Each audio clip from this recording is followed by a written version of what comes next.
Hey everyone, welcome back to the channel.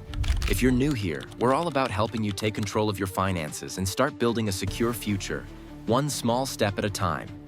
Now you might be thinking, I don't have a lot of money to invest, and that's okay. Today, we're going to talk about how you can start investing with just $50 a month, even if you're a complete beginner. A lot of people think investing is only for the wealthy, but that couldn't be further from the truth.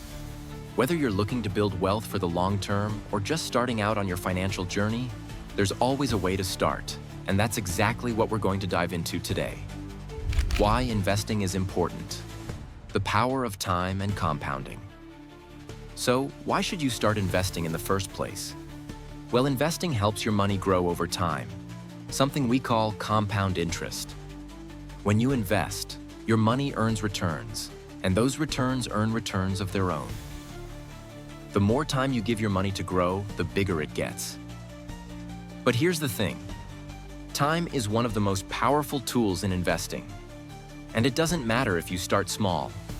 If you start early and keep investing regularly, you'll be amazed at what happens.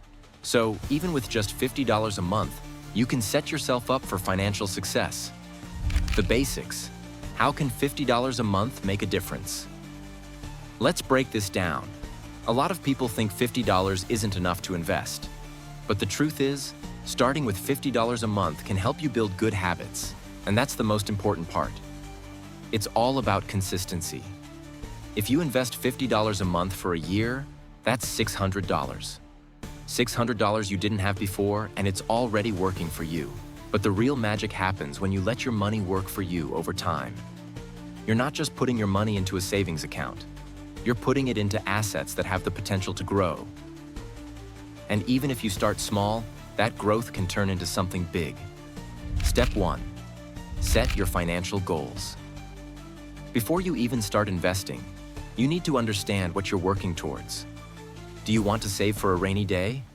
Are you thinking long-term, like retirement? Or do you have short-term goals, like buying a house or a car? Setting clear financial goals is key to figuring out where you should put your money.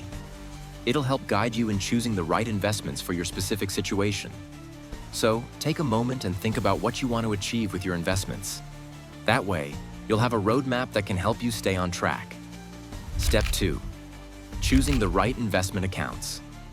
Okay, now that you know what you're aiming for, let's talk about where to actually put your money. There are a few different types of accounts you can open to invest, and you don't need a lot of money to get started with them. Here are the most common options. Roth IRA. This is a retirement account that allows your money to grow tax-free. Since you're starting small, this is a great option for long-term growth. Brokerage account. If you don't want to lock your money away for retirement, a regular brokerage account is another great option. It's flexible and gives you access to stocks, bonds, and other investments. Employer-sponsored retirement accounts, like 401k. If your job offers a 401k with matching contributions, that's free money. Even if you can only contribute $50 a month, that's a solid place to start. Each of these accounts has different benefits, but they all allow you to invest your money and watch it grow. Step 3. Choose your investments. Now comes the fun part, choosing where to put that $50 each month. The goal here is to keep things simple, especially when you're just starting out. Here are a few beginner-friendly options to consider. Index funds. Index funds are like baskets of stocks that track the overall market, like the S&P 500. They're low cost and spread your risk across a variety of companies.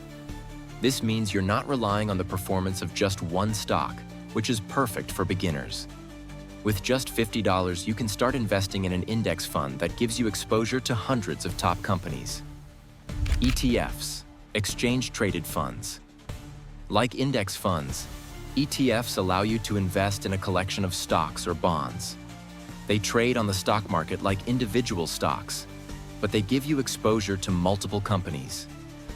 ETFs are a great option if you want diversification with a small investment. Stocks.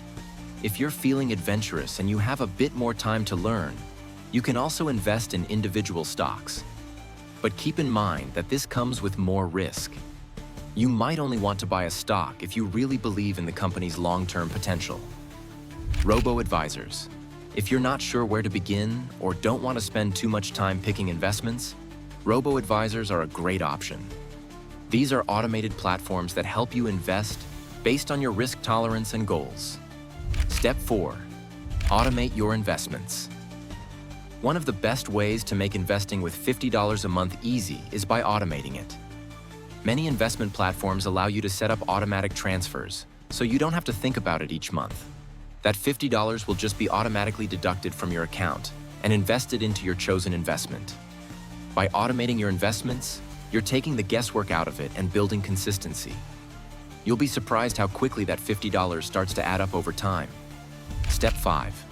Be patient and stay consistent. At this point, you're all set to start investing with $50 a month. But here's where a lot of people make a mistake. They expect instant results.